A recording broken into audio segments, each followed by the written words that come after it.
Good evening, folks. It's been a relatively quiet start to your work week here across the First Coast. We had all that rain over the weekend, and that storm system is now continuing to kind of swirl around well off into the Atlantic Ocean. You can see it there continuing to move to the northeast.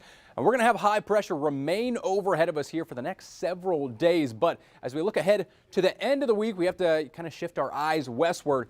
Another strong system coming in. Strong winds expected throughout the day on Friday, and with that, potentially will be some showers and even a few thunderstorms. But until then, we have anything but tumultuous weather here over the next couple of days, especially tonight. Clear skies, very calm, and a cold one. Temperatures overnight dropping down into the upper 30s for many of us. So definitely going to be another one of those mornings you need to turn up the heater in your car as you're waking up and heading out on the morning commute.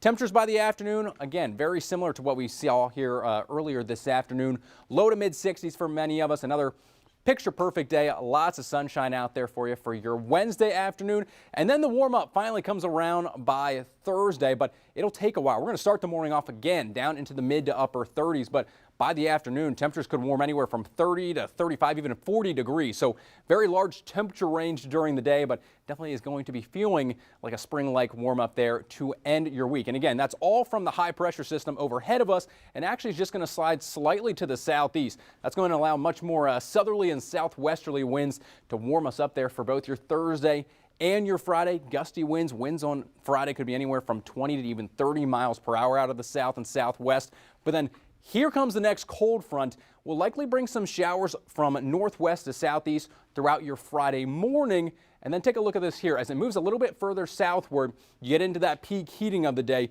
There could be a few isolated thunderstorms a little bit closer to the Orlando area. So I do think far southern St. Johns, Flagler, and even Putnam counties might have the chance for one or two isolated thunderstorms there very early Friday morning, but it'll quickly continue to push its way out. So your Friday late afternoon and evening will thankfully be dry, and temperatures really aren't going to cool down all that much until the weekend. So still remaining warm for your Friday afternoon, temperatures in the mid 70s there to end your work week. Now, as we do head into the weekend, northwesterly winds do pull in some of that colder northerly air. We're going to drop back down into the mid 60s for your Saturday and your Sunday, but it'll be a relatively quick cool down. Our 8 to 14 day temperature outlook showing warmer than normal temperatures to return back to the First Coast. So that's going to be the last few days of February and then even into the beginning of March.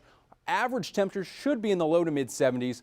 We're more than likely going to be in the mid to upper 70s there to start the month of March off for you. So just kind of making things feel a little bit more like spring. Counting it down, daylight savings time less than 3 weeks away, and then St. Patrick's Day, Easter. So we're not all that far off from the 80-degree weather here, but at least for this week, we're going to hold off on the 80s. 62 tomorrow, 70s for your Thursday and Friday. Those showers Friday morning.